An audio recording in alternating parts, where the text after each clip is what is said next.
بسم اللہ الرحمن الرحیم اللہم صلی علی محمد عبدک و رسولک علی المؤمنین والمؤمنات والمسلمین والمسلمات۔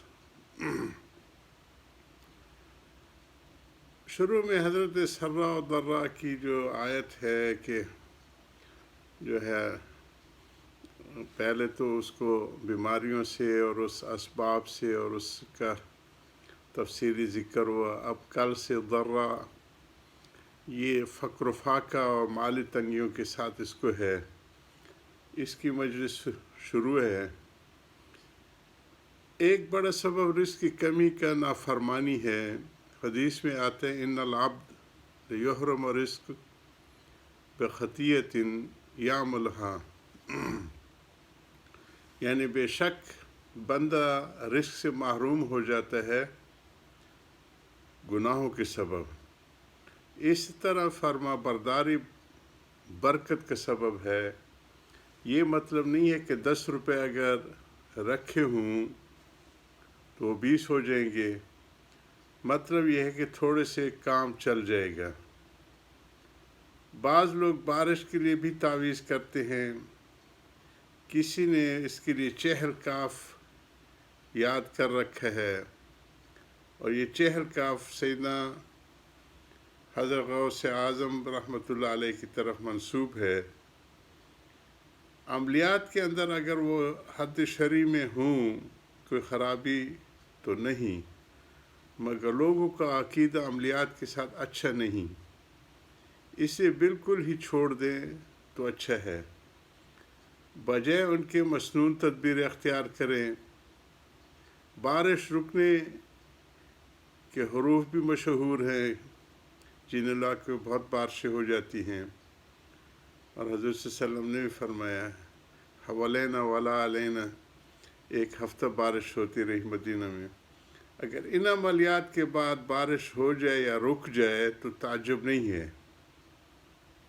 اس لیے کہ بارش کرنے والے اور روکنے والے تو اللہ تعالیٰ ہیں، وہ جب چاہیں روک دیں، مگر اس سے اس میں تعویذ کا دخل ثابت نہیں ہوتا۔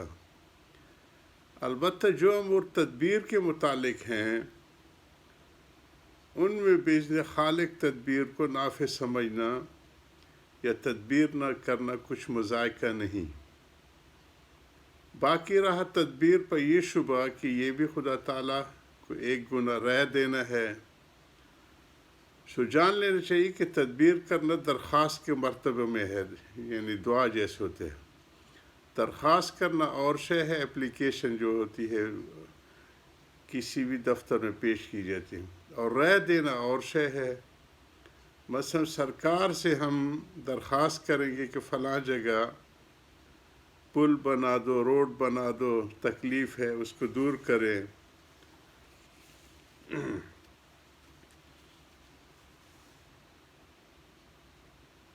درخواست کرنا اور شے ہے اور رائے دینا دوسری شے ہے۔ مثلا سرکار سے ہم درخواست کریں کہ فلاں جگہ پل بناؤ تو جائز ہے، اور بلا استفسار تجویز کریں، یہ کو پوچھے نہیں اور اپنے طور پہ مشورے دیتے رہیں، اور رائے دیں تو گستاخ بنیں گے، کیونکہ اس کے لیے اپنے ادارے ہوتے ہیں۔ یہاں ہی سے یہ بات سمجھ آ گئی ہوگی کہ دعا کرنا کیوں مشروع ہوا۔ ہمارے حضرت دعا کے آداب بھی چونکہ بتاتے تھے، اور اس کا لحاظ رکھنا بہت ضروری ہے۔ ہمارا تو حضرت فرماتے کہ جس انداز میں ہم دعائیں کرتے ہیں، جس طرح حضرت کہہ رہے ہیں کہ رائے دینے والی، تو وہ تو یہ ہے کہ قابل اصلاح ہے، اس کو تو ٹھیک کیا جائے۔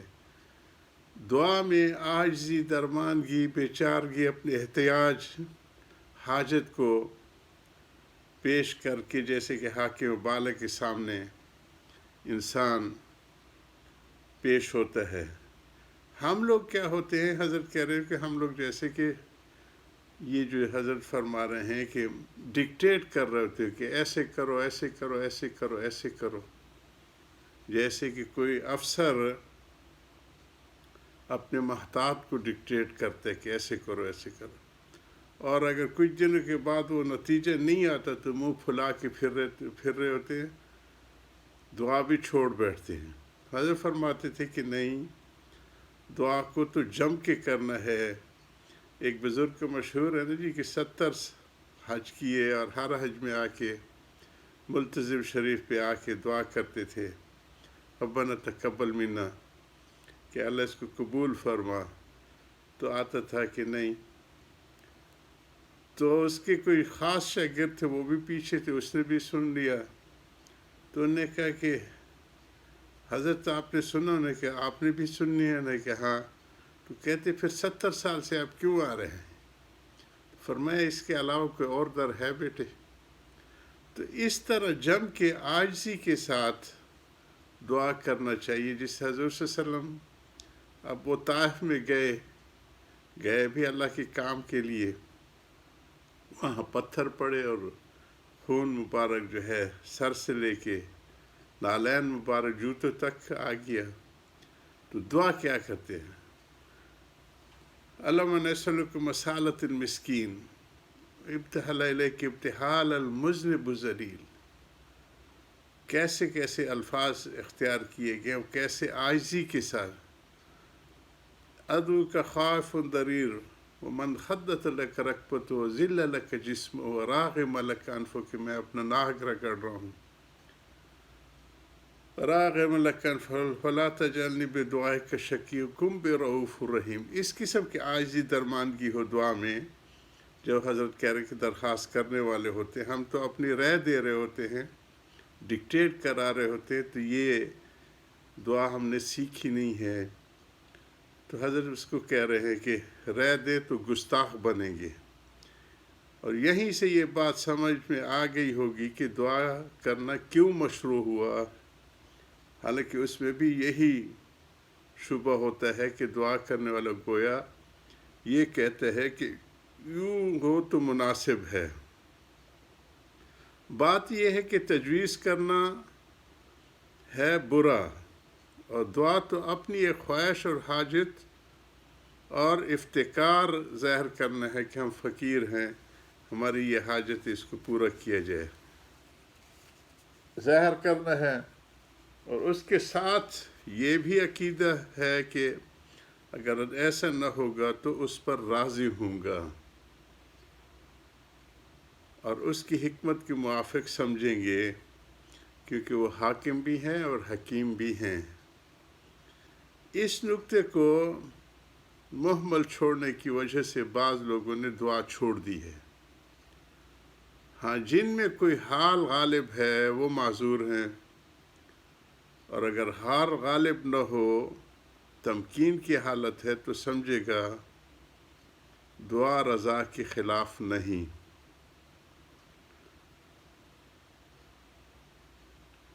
اس لیے کہ اگر درخواست کے موافق کام نہ ہوگا تو اس پر راضی رہوں گا۔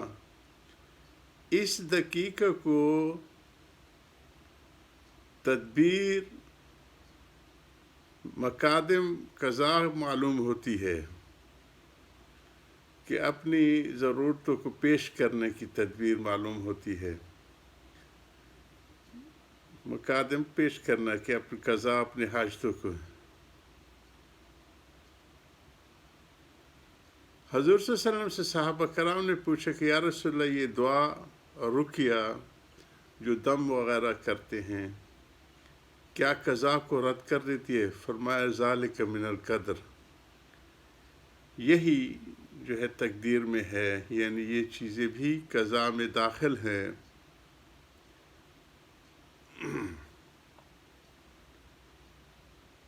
حضرت اس میں جو کہہ رہے ہیں کہ تدبیر مقادم قضا معلوم ہوتی ہے، کہ جو تقدیر میں آنے والی چیزیں اس سے پہلے کی تدبیریں معلوم ہوتی ہے، حضرت فرما رہے ہیں۔ اس سے حضرت صلی اللہ علیہ وسلم فرمایا کہ ذالک من القدر، یہی تقدیر میں لکھا گیا تھا، یعنی یہ چیزیں بھی قضا میں داخل ہیں۔ بس علاج اور تدبیر اور دعا تقدیر کو ہٹانے والی نہیں ہے، بلکہ یہ عین موافق ہے قدر کی، اس جو لکھتی گئی ہے بات کی۔ مختصر سی، مگر حضور صلی اللہ علیہ وسلم نے بڑے سخت اشکال کا جواب دیا۔ غرض درہ کی حالت کا یہ دستور عمل ہے۔ اسی کو جاری رکھیں گے. وآخر دعوانا الحمدللہ رب العالمین. ربنا تقبل منا انک انت السمیع